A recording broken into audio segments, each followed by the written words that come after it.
안녕하십니까. 법무법인 평안의 득공이 변호사 최봉준입니다. 저는 법무법인 평안에서 형사팀 팀장을 맡고 있습니다.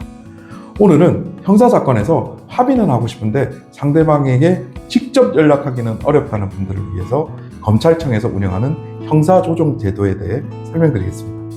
막연히 형사사건은 재판, 처벌이라고 생각하셨던 분들께 분명 도움이 될 수 있는 제도이니 끝까지 함께 해주십시오. 변호사님, 형사조정이라는 게 정확히 무엇인가요? 그리고 재판이랑은 다른 건가요?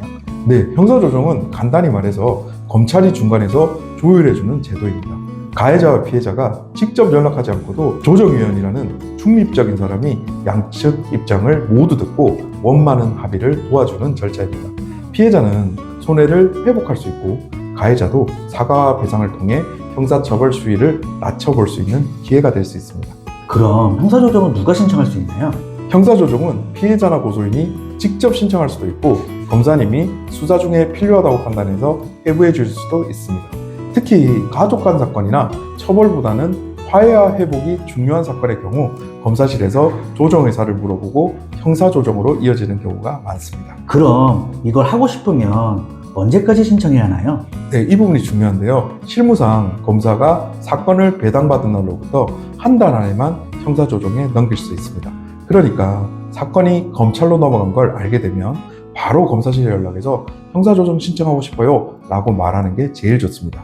시간이 지나면 조정이 더 어려워질 수 있거든요. 그런데 형사조정은 모든 형사사건에 다 적용이 되는 건가요? 네, 꼭 그렇지는 않습니다. 예를 들어 성폭력 같은 민감한 사건은 피해자 보호 때문에 조정 절차 자체가 받아들여지지 않을 수 있습니다. 그리고 친고죄나 반의사불벌죄라고 해서 피해자가 처벌을 원치 않으면 사건이 끝나는 경우가 있습니다. 대표적으로 폭행이나 모욕죄 같은 게 있죠. 이런 사건은 형사조정이 성립되면 처벌 없이 바로 사건이 종결될 수 있습니다. 하지만 일반 형사사건은 조정이 성립돼도 검사실로 다시 넘어가서 검사가 보고 판단하게 됩니다. 실제로 형사조정은 어떻게 진행되나요? 직접 만나야 하나요? 네, 조정 방식은 크게 두 가지입니다. 첫째로는 대면 조정입니다.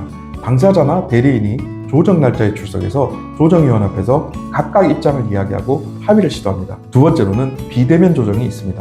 피해자가 가해자랑 마주하기 어려운 경우 조정위원이 전화 등으로 번갈아 연락하면서 조율을 해주는 방법입니다.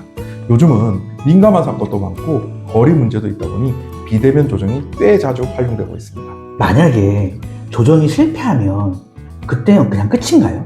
네, 조정이 성립되지 않으면 사건은 다시 원래대로 수사 절차로 돌아갑니다. 다만 조정이 성립됐을 경우 검사도 그 합의 내용을 보고 처벌 수위를 조정할 수 있는 거죠. 제가 형사사건을 많이 하다 보니까 형사사건은 단순히 처벌로 끝나서는 안 된다고 생각합니다. 진심 어린 사과와 피해 회복, 그리고 원만한 갈등 해결 역시 매우 중요한 부분입니다. 형사조정제도는 그런 해결을 가능하게 해주는 통로가 될 수 있습니다. 도움이 되셨다면 좋아요와 구독, 그리고 알람 설정까지 제발 부탁드리겠습니다. 형사사건 혼자 고민하지 마시고 형사사건을 잘하는 법무법인 평안의 도움을 받으십시오. 감사합니다.